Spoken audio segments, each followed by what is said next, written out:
this short video, I'm going to explain to you what Pilates is, where it comes from, and the key principles of Pilates that we apply to exercise sessions and anything else Pilates based to complement any other activity that you do.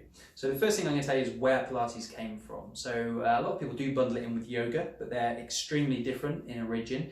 Yoga is considered to be thousands and thousands of years old from the East, whereas Pilates was created by Joseph Pilates, a German professional boxer, bodybuilder, gymnast, generally a really accomplished sports person.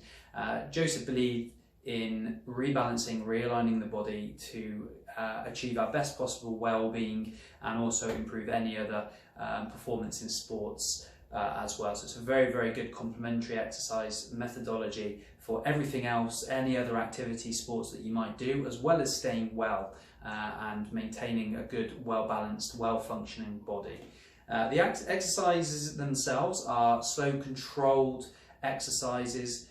Not about making big, huge, fast weighted movements or anything like that. It's all about that control and precision in through the exercises, which I'll touch on shortly.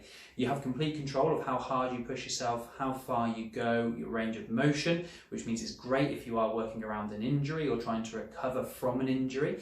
And it's also great if you want to do this before sports or after sports, to help work on your mobility, to get you ready for sport. I myself will always do a Pilates session before I play rugby to get myself both physically and mentally in the right headspace as well before I go and play a game. So the exercises, as I mentioned, can be standing, and a lot of it is on the mat. That is another similarity with yoga. A lot of the exercise is mat based, and the form of Pilates I particularly instruct and talk about is mat Pilates without using any real equipment other than small equipment like bands and balls and that sort of thing.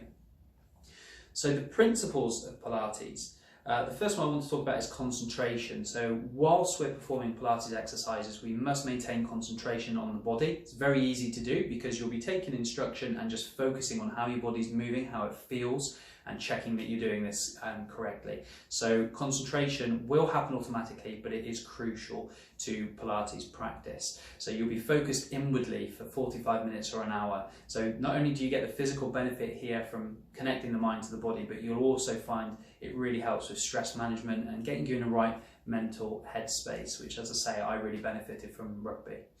So concentration is the first principle. The second principle is breath, which of course is linked to concentration, but in Pilates we practice lateral thoracic breathing. That's breathing right up into the thoracic region and not just breathing into the belly. We think about filling the ribs, the lungs with air, that rib cavity and into the back as well, really expanding here, strengthening the respiratory muscles, improving lung capacity, which will help with sports performance, as well as helping with respiratory problems. So we breathe deeply in through the nose and we breathe out through the mouth very deeply as well, getting all the stale air that sits in those lungs for a long period of time out of the lungs. So the breath is very important. It also ensures we have good core engagement. So breathing is directly impacted to that core engagement, that's centering.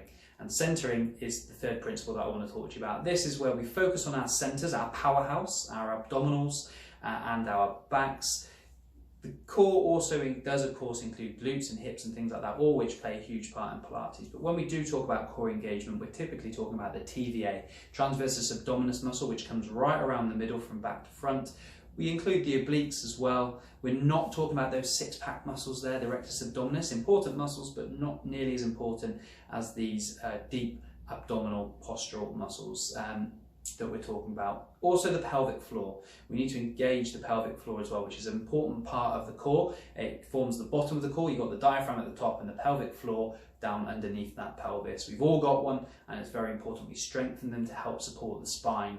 Really, really crucial muscles that we talk about, and centering is having that engagement throughout.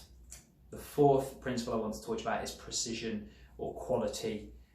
This is about movement and also our alignment through exercise. So at the beginning of every Pilates session, we go through the Pilates setup. There is another video available on the Pilates setup, which is a really beneficial sequence to go through. But the Pilates setup gets us into our optimal posture, good posture, with the shoulders in the correct place, head in the correct place, spine nicely aligned all the way down through the legs, and the legs and feet in the right position as well. basically for well-being, to improve posture, to make sure we're correctly aligned, putting the least amount of pressure on our joints and ligaments and making the muscles do the work they're supposed to do. We maintain that precision and quality all the way through an exercise session, always making sure we're in our neutral spine with every exercise, whether we're standing or lying down.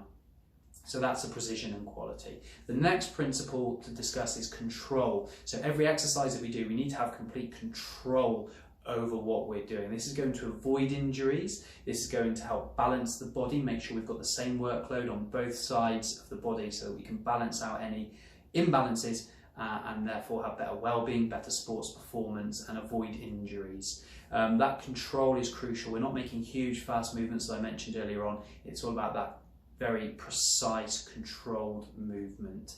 And the next principle, which really links into that, is awareness, being aware of where our limbs are and what we're doing with our body. This can be learned over time. You may find that, okay, you might find yourself out of alignment and whatnot every now and then. One very typical one is when we're doing squats. You'll see this in the gym as well. People will come into a squat and they'll be looking up or straight forwards. When we actually come into a squat and the body hinges over, the head should come along with the rest of the body, keeping a nice long neck. And a lot of the time I'll be talking to a client and just saying, make sure you keep your chin tucked and the neck nice and long, and they'll be looking up straight forward thinking, yeah, I've got my neck in alignment. And we're shortening the neck here. This is no good. It puts pressure on the neck and we don't want to do that.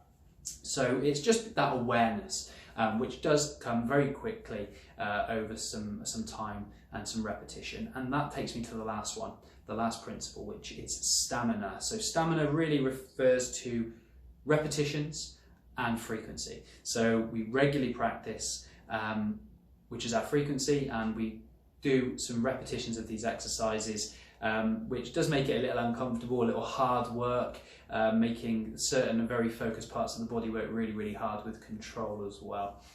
But over time, that stamina increases, you up the levels, make yourself work harder and harder with that progressive overload, and just really strengthen the body, which can only aid everything else that you do, as well as improving your general well-being. So the principles, as I mentioned there, concentration, breath, centering, precision, control, awareness and stamina. So that's Pilates in a nutshell and the principles. I hope you found that useful. Please consider those when you are doing your Pilates practice in future videos and future exercises. Great to speak to you.